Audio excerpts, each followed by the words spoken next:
Ketua Perbarindo Korca Mengwi Dwi Sandita mengatakan, sebagai salah satu pengelola jasa keuangan dalam hal ini BPR, pihaknya bersama anggota Perbarindo lainnya harus turun dan menerapkan sistem jemput bola dalam memberikan pemahaman kepada masyarakat terkait bagaimana mengelola keuangan. Kalangan masyarakat yang disasar mulai dari ibu rumah tangga, mahasiswa hingga pengusaha. Dewasa ini, usaha-usaha investasi yang menjanjikan banyak keuntungan menjamur.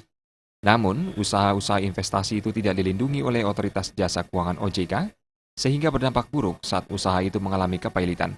Permasalahan akan memburuk apabila dana yang dihimpun tidak bisa dipertanggungjawabkan dan lenyap begitu saja. Mungkin dalam hal ini salah satunya adalah meningkatkan pengetahuan seperti tadi. Ya, kita yang kewajiban dari lembaga keuangan itu memberikan informasi ke masyarakat sehingga pengetahuan mereka meningkat. Jadi melek dia, tidak buta. Nah kalau sudah masyarakat itu melek, berarti dia sudah tahu investasi mana yang harus dilakukan. Jadi berdasarkan payung hukum, kemudian ada nggak penjamin. Nah salah satu contoh, kayak BPR ini sama bank-bank itu kan di cover oleh LPS, Lembaga Penjamin Simpanan sampai dengan 2 miliar.